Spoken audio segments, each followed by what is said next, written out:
So, in this lecture, we are going to revisit some basics, fundamentals of quantum mechanics. बहुत hardcore हम mathematics में नहीं जाएंगे, but थोड़े बहुत कुछ चीजें आपको अवेयर होना चाहिए। अगर कंप्यूटेशनल केमिस्ट्री में आप काम करना चाहते हैं, then you should know some technical words, some technical concepts, some overall basic concepts. So let's start that. So in quantum mechanics, this is the science which has been developed for microscopic systems. Microscopic systems का मतलब क्या होगा? जिसका small size है, size means in the range of nanometers, या बहुत ही छोटा मास है। तो जब आप सिस्टम लाइक इलेक्ट्रॉन की बात करते हैं, एटम की बात करते हैं, मॉलिक्यूल की बात करते हैं, तो इन पे आपका क्लासिकल मैकेनिक्स के रूल्स रेगुलेशंस नहीं अप्लाई होंगे। ये न्यूटन्स लॉ फॉलो नहीं करते। क्यों नहीं फॉलो करते? न्यूटन्स लॉ जो क्लासिकल मैकेनिक्स है वो मैक्रोस्कोपिक वर्ल्ड के लिए है, जिसका लार्ज मास है। पर माइक्रोस्कोपिक वर्ल्ड में आप जाएंगे तो हमने छोटे क्लास में पढ़ा है कि इनके डुअल नेचर होते हैं। They exhibit dual behaviour. Dual nature का मतलब पार्टिकल तो है ही, मास है तो पार्टिकल है ही। मास है, मोमेंट, मास के कारण मोमेंटम होगा, मोमेंट होगा तो वेलोसिटी है, तो मास इंटू वेलोसिटी मोमेंटम होगा। पर साथ में एक और करेक्टर है जो डोमिनेंट है, that is the wave character. और ये एक्सपेरिमेंटली वेरीफाई भी हुआ है, डेविसन जर्मर एक्सपेरिमेंट से ये वेरीफाई भी हुआ कि इलेक्ट्रॉन की जैसी चीज की डुअल नेचर है, वेव नेचर भी है। और फेमस आपका डी ब्रॉगली इक्वेशन, अब जो छोटे क्लास से पढ़ते आ रहे हैं, जो इन दोनों नेचर को कपल करता है in the form of the equation कि वेव का करेक्टरिस्टिक वेवलेंथ है और पार्टिकल का करेक्टरिस्टिक आपका मोमेंटम है, और मोमेंटम और वेवलेंथ के बीच में ये इनवर्स रिलेशनशिप है। दूसरे सबसे इंपॉर्टेंट पॉइंट है कि इस तरह के पार्टिकल के लिए ऐसा क्वेश्चन कहना है कि ये कहाँ पे है, ये क्वेश्चन पूछा ही नहीं जाता क्वांटम मैकेनिक्स में। ये कहाँ पे है, कितना मोमेंटम है, कितने वेलोसिटी से मूव कर रहा है, ऐसे क्वेश्चंस क्वांटम मैकेनिक्स में नहीं पूछे जाते। क्योंकि हमें पता है कि हाइजेनबर्ग अनसर्टेनिटी प्रिंसिपल ये कहता है, हाइजेनबर्ग अनसर्टेनिटी प्रिंसिपल, कि आप माइक्रोस्कोपिक पार्टिकल या सब atomic particle like electron, proton, neutron जैसी चीज को एग्जैक्ट पोजीशन आप डिटरमिन नहीं कर सकते। हम एग्जैक्ट पोजीशन की बात नहीं करते, एग्जैक्ट मोमेंटम की बात नहीं करते। जब भी आप पोजीशन की बात करेंगे तो थोड़ी बहुत उसकी मेजरमेंट में अनसर्टेनिटी होगा, मोमेंटम के मेजरमेंट में अनसर्टेनिटी होगा। और हाइजेनबर्ग का फेमस इक्वेशन है कि इस uncertainty in position, uncertainty in momentum का प्रोडक्ट एक मिनिमम वैल्यू, मिनिमम वैल्यू क्या हमारा h/4 पाई से ज्यादा ही होगा या बहुत ही एक्यूरेट होगा तो उसके बराबर। पर ये मिनिमम वैल्यू है कितना, किस रेंज का? एच प्लैंक्स कांस्टेंट वैल्यू क्या है? 6.6 10⁻34 जूल सेकेंड। ये तो बहुत ही छोटा वैल्यू है, ये तो नियरली जीरो के रेंज का है। तो ये जो प्रोडक्ट है वो आप जो वैल्यूज हैं उसको अगर आप थोड़े से अनुमान लगाएं तो वो बहुत ही छोटा है, हमारे कंपैरिजन में छोटा है। बट इस दुनिया का माइक्रोस्कोपिक में ये सारे प्रिडोमिनेंट हो जाते हैं आपके। तो हम ये एक ऐसा साइंस कर रहे हैं जो हमारी दुनिया का नहीं है। एक सब एटॉमिक लेवल की बात कर रहे हैं, एक एटम के लेवल की बात करेंगे, मॉलिक्यूल के लेवल बात करेंगे। पर ठीक है, कल हमने देखा कि ग्राफिकल इंटरफेस के फॉर्म में उस दुनिया को भी हम व्यू कर सकते हैं, मॉलिक्यूल को व्यू कर सकते हैं इन द मॉडल फॉर्म, उस पर हम काम कर सकते हैं।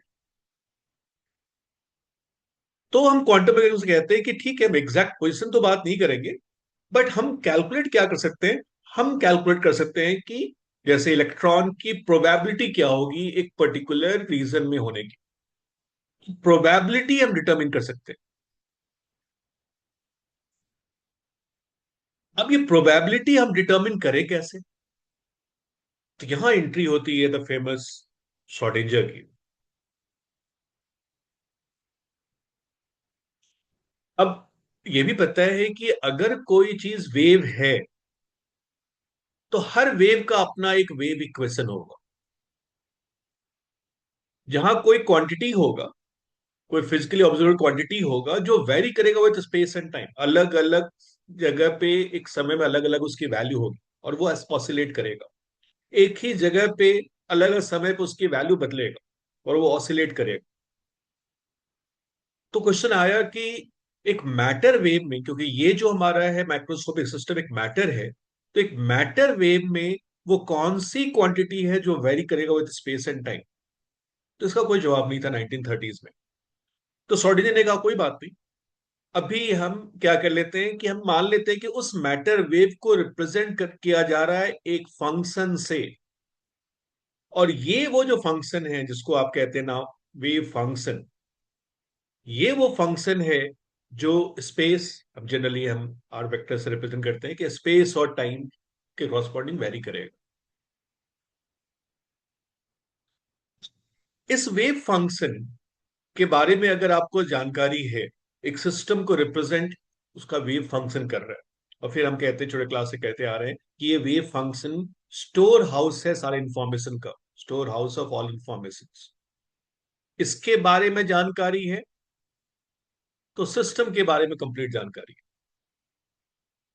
पर ये वैल्यू, इस ये जो वेव फंक्शन है उसका क्या फॉर्म होगा, ये कैसे हम डिटरमिन करें, कैसे लाया। तो शॉर्टिंजर ने वो ठेका लिया। उन्होंने कहा कि एक इक्वेशन होगा जो कि फेमस बन गया श्रोडिंगर वेव इक्वेशन। अब श्रोडिंगर वेव इक्वेशन का फॉर्मेट आप देखें तो कहीं आपको लिखा मिलेगा ऐसा, h psi equal to i h cut d psi by d t. ये वाला जो इक्वेशन है जनरली आप ये जो श्रोडिंगर वेव इक्वेशन है जनरली आप केमिस्ट्री के बुक में नहीं देखोगे मोस्टली। ये आपने बहुत ज्यादा यूज नहीं किया होगा क्योंकि ये आपका टाइम डिपेंडेंट श्रोडिंगर इक्वेशन है। ये time dependent Schrodinger wave equation, जहां पे जो वेव फंक्शन है वो बदलता है विथ टाइम। बट हम जब एटम मॉलिक्यूल की बात करेंगे, जब मैटर एटॉमिक स्ट्रक्चर की बातें करेंगे, तो वहां पे टाइम के बदलने से इलेक्ट्रॉन की प्रोबेबिलिटी डिस्ट्रीब्यूशन नहीं बदलता। तो वहां पे हम नॉर्मली जो वेव इक्वेशन लेते हैं वो that is time independent wave equation, जिसका नॉर्मल फॉर्म आप इस फॉर्म में देखोगे, H psi is equal to E psi. ये वाला जो इक्वेशन है this is your time independent Schrodinger equation.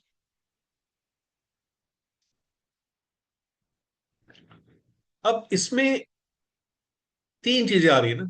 अभी हमने कहा कि ये तो वेव फंक्शन है, ये कौन सी क्वांटिटी है, तो ये सबसे important physical quantity that is total energy. What is this? This is a very important quantity. कल भी हमने कहा था क्वांटम मैकेनिक्स का पिलर है मैथमेटिक्स के रूल्स रेगुलेशंस वगैरह। ऑपरेटर का कंसेप्ट आता है, मैथमेटिकल ऑपरेटर इन क्वांटम मैकेनिक्स। मतलब यहां से बहुत, अब थोड़ा मैथमेटिक्स कहते हैं थोड़ा सा लोग को फोबिया हो जाता है, बट ऐसा भी नहीं है। अगर मैं ये कहूँ कि ये क्या चीज है तो आप कहोगे ये स्क्वायर रूट। ये मैथमेटिक्स से टर्म एक आएगा कि स्क्वायर रूट का ऑपरेटर है, ये मैथमेटिकल ऑपरेटर है for doing an operation, mathematical operation square root. जब इस मैथमेटिकल ऑपरेटर को एक फंक्शन के ऊपर ऑपरेट कर, जैसे मान लीजिए फंक्शन एक्स स्क्वायर है, तो एक रिजल्ट आएगा, रिजल्ट आपका एक्स आ गया। ये एक दूसरा मैथमेटिकल ऑपरेटर है, क्या ऑपरेशन करेगा, आप कहेंगे differentiation with respect to x axis. तो मान लो ये एक ऑपरेटर है मैथमेटिकल, और ये एक फंक्शन के ऊपर ऑपरेट करा रहा है, जैसे ये function e to power a x मान लो। अब हल्का सा अगर मैथ्स याद होगा तो इसका रिजल्ट क्या आएगा, ये कांस्टेंट है ए ई टू पावर एक्स। अब मैथ्स वाले कहेंगे कि ये फिर से फंक्शन आ गया भाई, कि ये एक ऑपरेटर है। तो मैथमेटिक्स में ऑपरेटर को नॉर्मली कैप से रिप्रेजेंट करेंगे, एक मैथमेटिकल ऑपरेटर है जो एक फंक्शन के ऊपर ऑपरेट कर रहा है। मान लो वो फंक्शन आई है, रिजल्ट आया, रिजल्ट में फिर से वो फंक्शन आ गया। और वो फंक्शन एक कांस्टेंट से मल्टीप्लाइड। अगर मैथमेटिकल ऑपरेशन करने पे ऐसा फीचर आ रहा है तो मैथ्स वाले कहेंगे कि ये एक टिपिकल आइगन वैल्यू इक्वेशन है मैथ्स के टर्म्स में। ये ऑपरेटर है, इसे कहेंगे ये एक आइगन फंक्शन है जिसपे ये मैथमेटिकल ऑपरेटर ऑपरेट हो रहा है, और ये जो कांस्टेंट आई वो करस्पॉन्डिंग आइगन वैल्यू है। तो हम कहते हैं श्रोडिंगर इक्वेशन। अब आप देखिए ये भी वैसा ही फीचर है। एक ऑपरेटर है, कैप है तो मतलब ऑपरेटर है जो एक फंक्शन के ऊपर ऑपरेट करा रहा है, और ये रिजल्ट है। रिजल्ट पे फिर से वो फंक्शन आ रहा है, और वो फंक्शन एक कांस्टेंट से मल्टीप्लाइड है जिसका एक वैल्यू है। ये एक स्केलर क्वांटिटी है हमारा ई। इसका मतलब टाइम इंडिपेंडेंट श्रोडिंगर इक्वेशन भी आपका एक आइगन वैल्यू इक्वेशन है मैथ्स के लैंग्वेज में। अब इस ऑपरेटर को हम कहते हैं हैमिल्टोनियन ऑपरेटर। और ये छोटे क्लास से हमें सिखाया गया है कि जैसे ही आपको एक सिस्टम दिया गया, सिस्टम अंडर इन्वेस्टिगेशन है, आप उसका एक हैमिल्टोनियन ऑपरेटर लिख लेते हैं। ऐसा क्यों? क्योंकि ये हैमिल्टन ऑपरेटर किसी भी सिस्टम के लिए यूनिक होता है। जैसे किसी दो ह्यूमन बीइंग का फिंगरप्रिंट सेम नहीं होता, वैसे क्वांटम मैकेनिक्स में दो डिफरेंट सिस्टम का, तो मान लिया दो केमिकल सिस्टम का, दो डिफरेंट एटम का हैमिल्टन ऑपरेटर आपका डिफरेंट होगा। हाइड्रोजन का हैमिल्टन ऑपरेटर कुछ और होगा, हीलियम का हैमिल्टोनियन ऑपरेटर कुछ और होगा, कार्बन डाइऑक्साइड का हैमिल्टोनियन ऑपरेटर कुछ और होगा। और वो हैमिल्टोनियन ऑपरेटर मैथमेटिकली हम कैसे क्रिएट करते हैं, तो पोस्टुलेट्स और क्वांटम मैकेनिक्स में पढ़ाया गया है, और हमें ये पता है कि हम कैसे निकाल पाते हैं। जैसे थोड़ा सिंपल से याद दिलाएं आपको। हमें कुछ स्टार्टिंग में जब क्वांटम मैकेनिक्स इंट्रोड्यूस किया जाता है तो कुछ मॉडल सिस्टम्स लिए जाते हैं। और सबसे पहला मॉडल सिस्टम वर्ल्ड ओवर हर कोई पढ़ाते हैं क्या? Particle in 1D box. एक सिंपलेस्ट मॉडल सिस्टम लेते हैं जो कि बेसिकली एक ट्रांसलेशनल मोशन को रिप्रेजेंट कर रहा है। कि एक बॉक्स है, 1 डायमेंशन का बॉक्स है। अब आपको बॉक्स तो 3 डायमेंशन का होता है, आप 1 डायमेंशन एज्यूम कीजिए कि वो एक्स एक्सेस में है, और जो वेरी कर रहा है सिर्फ 0 से लेकर के एल तक। और इसके अंदर एक पार्टिकल है जिसका मास एम है। पार्टिकल इसके बाहर नहीं हो सकता। अब बाहर नहीं हो सकता, उसको कैसे हम फिजिक्स के टर्म में, हम किस लैंग्वेज में बताएं कि वो पार्टिकल बाहर से नहीं हो सकता? तो हम कहेंगे बाहर भी उसकी पोटेंशियल एनर्जी इंफिनिटी है।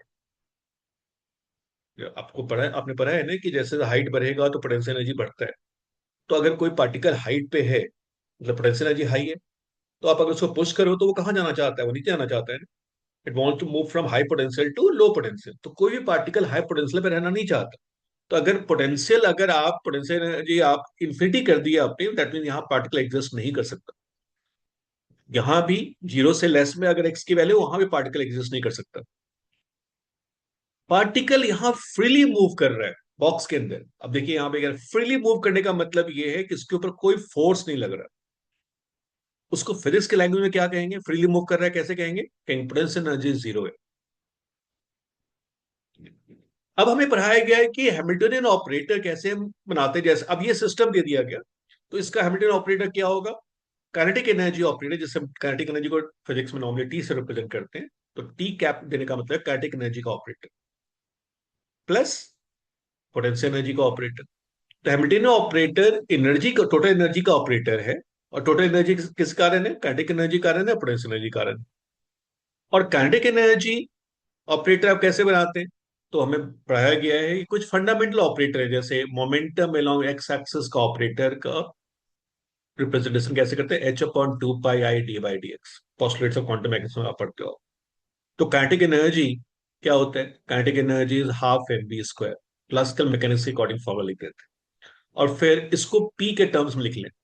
अगर मान लो kinetic energy along X axis ले रहे हो तो ये वेलोसिटी लॉन्ग एक्स एक्सिस होगा, तो एम से अगर मल्टीप्लाई करोगे तो एम से डिवाइड करोगे, और एम इंटू वी एक्स क्या होगा, मोमेंटम। तो आप इसे लिख सकते हो पी एक्स का square momentum long P long x axis upon 2m।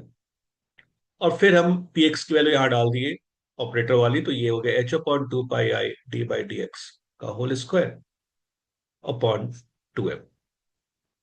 और ये करने पे आएगा h square upon 4 pi square, और आई जो है हमारा क्या है, iota under root -1, h square upon 4 pi square, फिर ये -1 हो गया अपॉन 2m, तो 8 पाई स्क्वायर हो जाएगा आपका m। तो काइनेटिक एनर्जी हो गया -h² upon 8 pi square m D square upon D x square. और पोटेंशियल एनर्जी ऑपरेटर क्या होते हैं, पोटेंशियल एनर्जी ऑपरेटर जो क्लासिकल फिजिक्स में जो भी पोटेंशियल एनर्जी का फॉर्मूला है वही वाला, उसी से मल्टीप्लाई हो जाए। तो यहाँ पे v की वैल्यू कितनी है, 0, तो पोटेंशियल एनर्जी आपकी 0 हो गई। तो ये हमें छोटे क्लास से पढ़ाया गया है, बीएससी में भी और एमएससी में भी, कि कैसे हैमिल्टन ऑपरेटर हमें गिवन सिस्टम के अकॉर्डिंग हम क्रिएट कर लेते हैं। तो ये हो गया Hamiltonian operator for a particle moving freely in a 1D box of length L। और जैसे ही हैमिल्टन ऑपरेटर आपने यूनिक बना लिया, आप श्रोडिंगर इक्वेशन इसका कॉरस्पॉन्डिंग लिखेंगे, that is H psi is equal to E psi. तो इसका श्रोडिंगर इक्वेशन क्या हो जाएगा, -h² upon 8 pi square m D square upon D x square. ये हो गया H cap psi is equal to E psi. कल एक स्टूडेंट कह रहे थे कि सर क्वांटम मैकेनिक्स टफ इसलिए लगता है क्योंकि इसमें डिफरेंशियल इक्वेशंस वगैरह आते हैं, फिर वो, हाँ, पर ये केमिस्ट्री वालों का काम नहीं है कि ये डिफरेंशियल इक्वेशन सॉल्व करे। तो ये हमें सिर्फ सिखाइए क्वांटम मैकेनिक्स काम कैसे करता है। आज के लेक्चर में हम उस ब्रीफ रिव्यू यही ले रहे हैं कि बैकग्राउंड में, क्यों कल हमने देखा कि केमिस्ट्री वाले ये खुद मैनुअली सॉल्व नहीं करेंगे, हम तो एक मॉडल सिस्टम बनाएंगे। जैसे ही आपने मॉडल सिस्टम बनाया अपने कंप्यूटर के अंदर, सॉफ्टवेयर अपने आप उसका एच ऑपरेटर क्रिएट कर लेता है। उसके पास प्रोग्रामिंग है कि कैसे एच ऑपरेटर क्रिएट किया जाए, वो रूल्स, ये रूल फॉलो करके, kinetic energy operator plus potential energy operator, उसके अकॉर्डिंग उसने एच ऑपरेटर क्रिएट कर दी। और एच ऑपरेटर करते ही सॉफ्टवेयर के अंदर अपने आप श्रोडिंगर इक्वेशन सेटअप हो गया। अब इसे सॉल्व करना है, अब इसे सॉल्व करना है, और सॉल्व करने में हम कुछ कंडीशंस डालते हैं। अब ये टिपिकल श्रोडिंगर इक्वेशन है, मैथ्स वालों को दोगे तो कहेंगे ये तो बहुत ही सिंपल सा श्रोडिंगर इक्वेशन है, सिंपल सा डिफरेंशियल इक्वेशन है, इसे तो आसानी सॉल्व कर लेंगे। इसमें हम तीन कंडीशन डालते हैं। बाउंड्री कंडीशन का मतलब है कि जब x की वैल्यू 0 है, जब x की वैल्यू 0 है तो यहां पार्टिकल एग्जिस्ट नहीं करेगा। पार्टिकल एग्जिस्ट नहीं करने का मतलब है कि साई की वैल्यू 0 हो। और जब x की वैल्यू L है, वहां भी पार्टिकल एग्जिस्ट नहीं करेगा, यहां भी साई की वैल्यू 0 हो। और एक तीसरा कंडीशन डालेंगे कि टोटल प्रोबेबिलिटी। अब प्रोबेबिलिटी कैसे निकालते हैं, कि जो वेव फंक्शन है, अगर वो कॉम्प्लेक्स है, मतलब कॉम्प्लेक्स का मतलब उसके अगर अंदर आई है, अगर ये वाला टर्म है, तो आप उस वेव फंक्शन को उसके कॉम्प्लेक्स कॉन्जुगेट से मल्टीप्लाई करेंगे। कॉम्प्लेक्स कॉन्जुगेट का मतलब है कि जैसे ई टू पावर मान लो आई एक्स है, ये साई है, तो इसका कॉम्प्लेक्स कॉन्जुगेट क्या हो जाएगा, जहां पे प्लस आई है वो माइनस हो जाएगा। और अगर ये आपका माइनस है मान लो, तो ये हो जाएगा प्लस। बस ये चीज का कॉम्प्लेक्स कॉन्जुगेट मैथमेटिक्स में। और जब साई स्टार को साई से मल्टीप्लाई करेंगे तो ये आ गया आपका प्रोबेबिलिटी डेंसिटी। एक साइंटिस्ट हुए मैक्स बॉर्न, मैक्स बॉन्ड ने बाद में जाकर के साई का फिजिकल सिग्निफिकेंस बताया कि ये जो श्रोडिंगर इक्वेशन में जो वेव फंक्शन है, वो एक्चुअल में प्रोबेबिलिटी कैलकुलेट करने में हेल्प मिलता है। तो हमने पिछले क्लास, अभी पीछे टॉपिक में कहा ना कि अल्टीमेटली हम एग्जैक्ट पोजिशन की बात नहीं करते, हम प्रोबेबिलिटी की बात करते हैं। तो हम प्रोबेबिलिटी कैसे निकालें, तो प्रोबेबिलिटी हम निकालेंगे कि जब हम श्रोडिंगर इक्वेशन को सॉल्व करेंगे, जब हम इसे सॉल्व करेंगे, अब सॉल्व करने में पूरी मैथमेटिक्स लगेगा, वो हमारा हेडेक नहीं है। वो आपका बैकग्राउंड से जो सॉफ्टवेयर है, जो कंप्यूटर है, वो सॉल्व करेगा। बट यस, थोड़ा समझने के लिए हमें छोटे क्लास से बताया गया है कि ये फिजिक्स वाले लोग, मैथ्स वाले लोग कैसे इस श्रोडिंगर क्वेश्चन को सॉल्व करते हैं। सॉल्व करने पे साई की वैल्यू आएगी करस्पॉन्डिंग, फिर ई की वैल्यू आ जाएगी। तो देखिए आप इस इक्वेशन में क्या चीजें, तीन चीजें हैं। जैसे ही आपने सिस्टम डिफाइन किया, एच ऑपरेटर डिफाइन करने का रूल्स रेगुलेशन हमारे पास है, हमने एच ऑपरेटर क्रिएट कर ली। फिर श्रोडिंगर इक्वेशन सेटअप हो गया, सॉल्व हुआ तो बाकी दो चीज निकलेगा। बाकी दो चीज निकालने के लिए, सॉल्व करने में कंडीशंस ऐसे लगते हैं कि भाई आप बाउंड्री कंडीशंस लगाएंगे, फिर एक ये कंडीशन लगेगा कि वेव फंक्शन उसका कॉम्प्लेक्स कॉन्जुगेट से मल्टीप्लाई करें, और अगर वो उसमें आई नहीं है तो ये वैल्यू सिंपली हो जाएगी आपका साई स्क्वायर। अगर आई नहीं है तो साई साई स्क्वायर के बराबर हो जाएगा। और जब इसको वॉल्यूम एलिमेंट से मल्टीप्लाई करेंगे, अब यहां तो चूंकि वन डायमेंशन है तो वॉल्यूम एलिमेंट सब डीएक्स है, तो जब इसे आप साई स्क्वायर को डीएक्स से मल्टीप्लाई करेंगे तो ये प्रोबेबिलिटी डेंसिटी है, साई स्टार टू साई या साई स्क्वायर प्रोबेबिलिटी डेंसिटी है, फिर उसको वॉल्यूम से मल्टीप्लाई करें, यहां वॉल्यूम चूंकि एक ही लेंथ में है तो डीएक्स हो गया। तो ये प्रोबेबिलिटी आ जाएगी in the region of dx. और सारे प्रोबेबिलिटी को अगर ऐड करें तो यहां प्रोबेबिलिटी कहां से कहां तक, जीरो से लेकर एल तक की बात करेंगे, तो सारे प्रोबेबिलिटी को ऐड करें तो वो किसके बराबर होना चाहिए, वन के बराबर। तो ये लग जाता है आपका नॉर्मलाइजेशन कंडीशन। तो बाउंड्री कंडीशन और नॉर्मलाइजेशन कंडीशन डालने के बाद जब हम साई की वैल्यू निकालते हैं, तो याद है ये साई क्या आता था, या ऐसा कुछ इक्वेशन आता था, under root 2 by l sine n pi by l x. अब आप देख रहे हो कि ये जो वेव फंक्शन है वो एक इक्वेशन के फॉर्म में है, और सारा इंफॉर्मेशन इस मैथमेटिकल फंक्शन के फॉर्म के अंदर है छुपा हुआ। अलग अलग एक्स की वैल्यू पे अलग अलग साई की वैल्यू आएगी, पर ये साई एक पर्टिकुलर एन से रिलेटेड है हमारा, तो ये कहेंगे Sai for a given an, जहां पे एन की वैल्यू 1 2 3 4। तो अलग अलग एन होने का मतलब है अलग अलग साई, अलग अलग साई मतलब अलग अलग स्टेट। और जो एनर्जी आता है इसमें, जो एनर्जी की वैल्यू आएगी वो आएगा n² h² अपॉन 8ml²। ये सबसे पहला एक मैथमेटिकल मॉडल हमें बताया जाता है क्वांटम मैकेनिक्स कि देखो ऐसे क्वांटम मैकेनिक्स काम करते हैं। अब एज ए केमिस्ट हमें ये सॉल्यूशन के बारे में टेंशन नहीं लेना है। हमें ये पता है कि जैसे ही हम सिस्टम डिफाइन करेंगे, हैमिल्टन ऑपरेटर अपने आप क्रिएट हो जाएगा सॉफ्टवेयर के अंदर, उनके मेमोरी में जाएगा, उसके साथ अपने आप श्रोडिंगर इक्वेशन क्रिएट हो जाएगा। और जब हम क्वांटम मैकेनिक्स सॉफ्टवेयर उस पर अप्लाई करेंगे वो सॉल्व होगा, और सॉल्व होकर के ये दो वैल्यूज आ जाएगी, information information about the wave function, information about the energy. ये हमारे इंटरेस्ट का है। अब इससे इंटरप्रेट कर, जैसे हमें इंटरप्रेट करने का समझाया गया है कि साई के बहुत सारे पॉसिबल वैल्यूज होंगे, क्योंकि एन के अलग अलग वैल्यू हो सकते हैं, तो बहुत सारे साई के पॉसिबल होंगे, दैट मीन्स अलग अलग स्टेट्स होंगे। जैसे इस केस में under root 2 by l sine n pi upon l x. और हर क्रॉसपॉन्डिंग स्टेट के क्रॉसपॉन्डिंग एनर्जी होगा n² h² अपॉन 8ml²। और फिर आप एक एनर्जी के ऑर्डर में अरेंज कर देते हैं कि भाई ये इंक्रीजिंग ऑर्डर ऑफ एनर्जी है। ये मान लो जब एन की वैल्यू वन है, जब एन की वैल्यू वन है, ठीक है, तो वेव फंक्शन आपका आएगा under root 2 by l sine pi upon l x. और उसकी कॉरस्पॉन्डिंग एनर्जी क्या आ जाएगी, h² अपॉन 8ml²। एन की वैल्यू अगर टू है तो दूसरा वेव फंक्शन हो जाएगा, दैट मीन दूसरा स्टेट हो गया, जिसकी वेव फंक्शन का इक्वेशन क्या होगा, under 2 by l sine 2 pi upon l x. और इसका एनर्जी एन की वैल्यू टू, से two square four, 4h² upon 8ml²। अब ये एक स्टेट अलग है, ये स्टेट अलग है। ये ग्राउंड स्टेट हो गया और यहां से एक्साइड स्टेट स्टार्ट हो गई। तो पार्टिकल या तो ग्राउंड स्टेट में रहेगा या हमारा एक्साइड स्टेट में रहेगा, बट जब भी रहे किसी एक स्टेट में रहेगा, एक ही साथ दो स्टेट में नहीं होगा। एक ही साथ दो स्टेट नहीं होना, ये बहुत इंपॉर्टेंट पॉइंट मैं कह रहा हूं कि जैसे अगर मैं साई वन को स्क्वायर करूं और वॉल्यूम एलिमेंट से मल्टीप्लाई करूं जीरो से एल, तो ये वैल्यू आपका वन आएगा, नॉर्मलाइजेशन। पर अगर मैं साई वन को साई टू के साथ मल्टीप्लाई करूं और फिर इंटीग्रेट करूं तो ये वैल्यू हो जाएगा जीरो। ये बहुत ही इंपॉर्टेंट पॉइंट है। दिस इज नॉर्मलाइजेशन और दिस इज कि ये नॉर्मलाइजेशन हो गया, ये ऑर्थोगोनल हो गया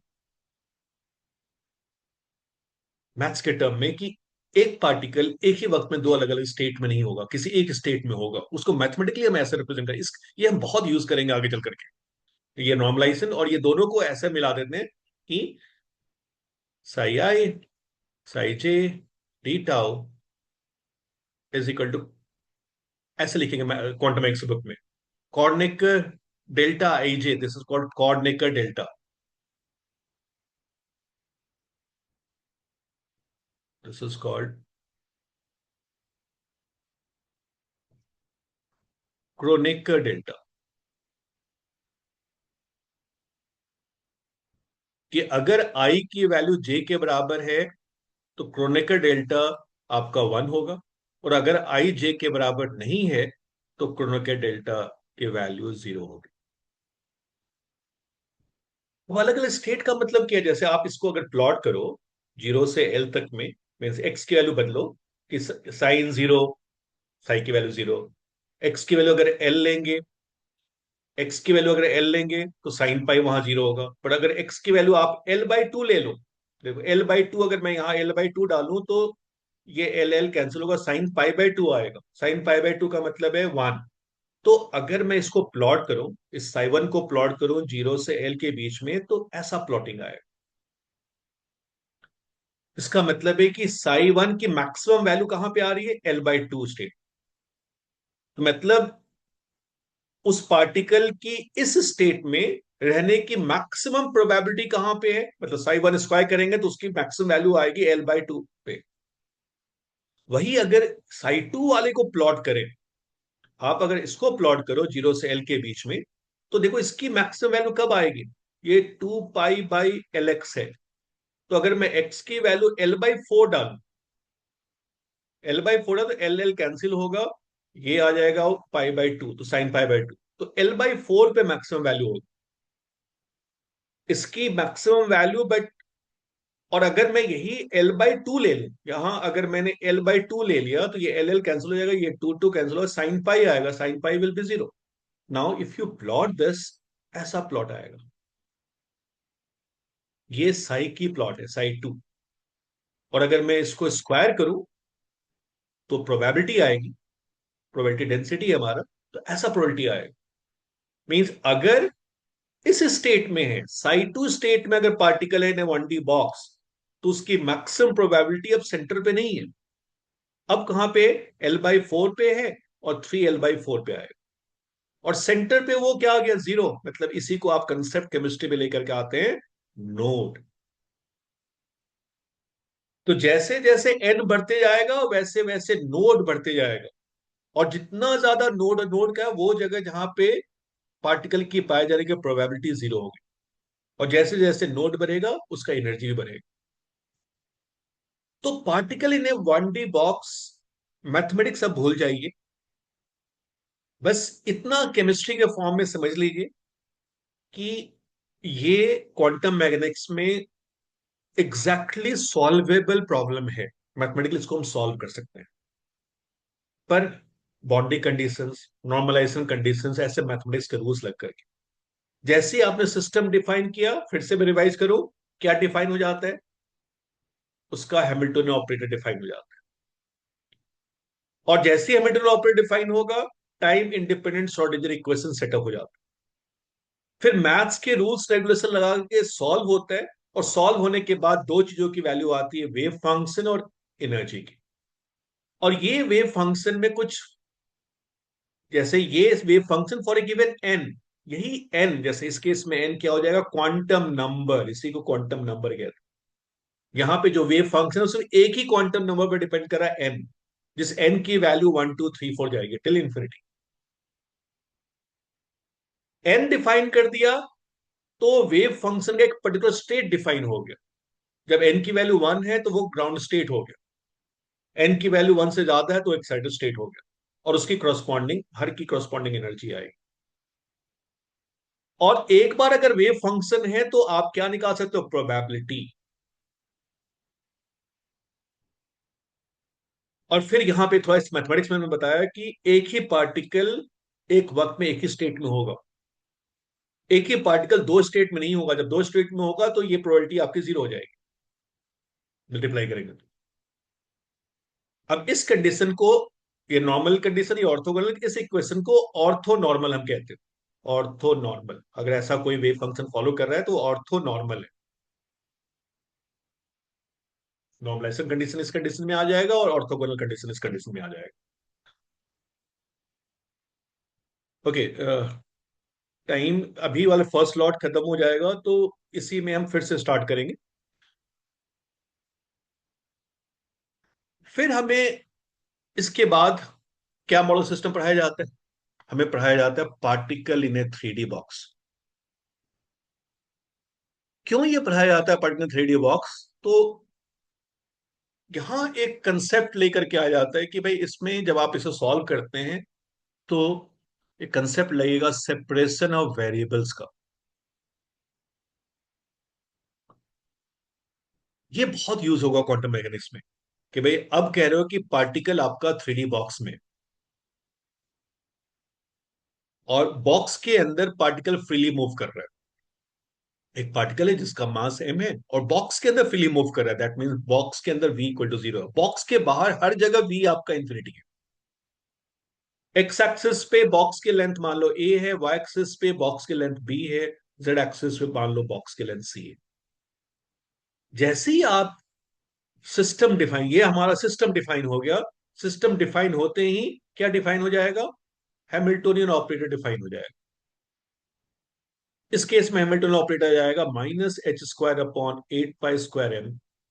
एक्स पे भी है, वाई पे भी है, जेड पे भी है, तो d square by x square भी आएगा, d square by d y square भी आएगा, d square by d z square भी आएगा, और तीनों का अगर सम होगा तो d square upon D x square plus d square upon d y square plus d square upon d z square. तो थ्री डी में आते ही ये हो गया हमारा काइनेटिक एनर्जी ऑपरेटर।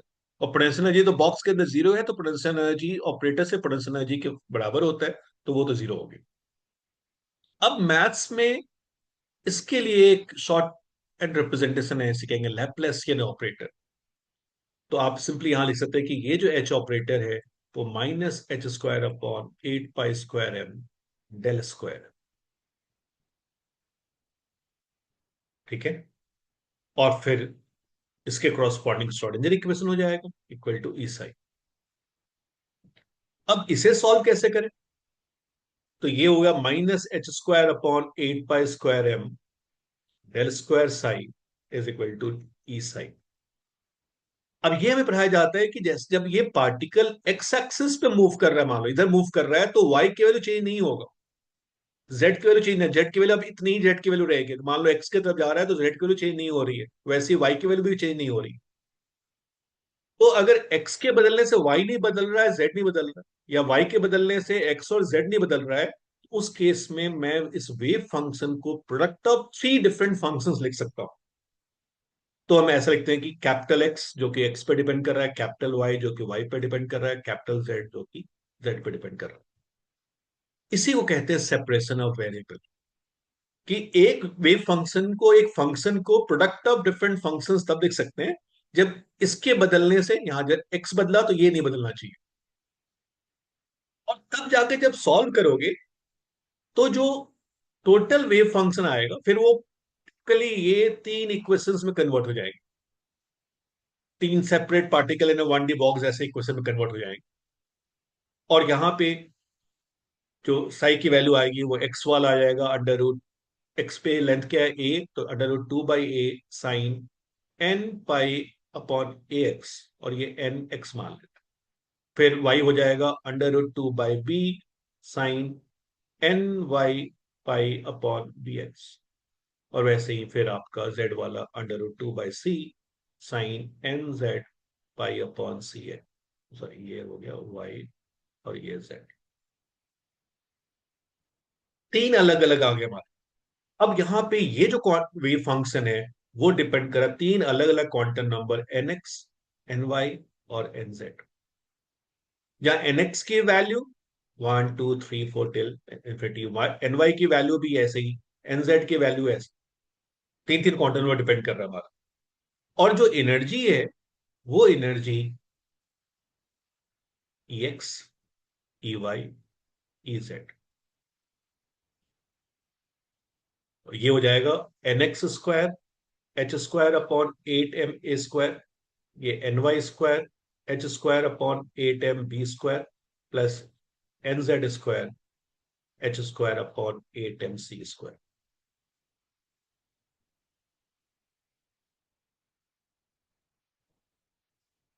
ओके, तो particle in a 3D box में कंसेप्ट क्या आया? सेपरेशन ऑफ वेरिएबल, जो हम मैथमेटिक्स ट्रिक लगाते हैं, और ऐसे करके फिर ये जो हमारा डिफरेंशियल इक्वेशन सॉल्व होता है, फिर वही कहो, सिर्फ आपको एक आइडिया दिया जा रहा है कि ऐसे ऐसे मैथमेटिकल अप्रोच होते हैं हमारे क्वांटम मैकेनिक्स में इस कॉम्प्लेक्स डिफरेंशियल इक्वेशन को सॉल्व करने के लिए, बट सॉल्वेबल है। और फिर यहां पे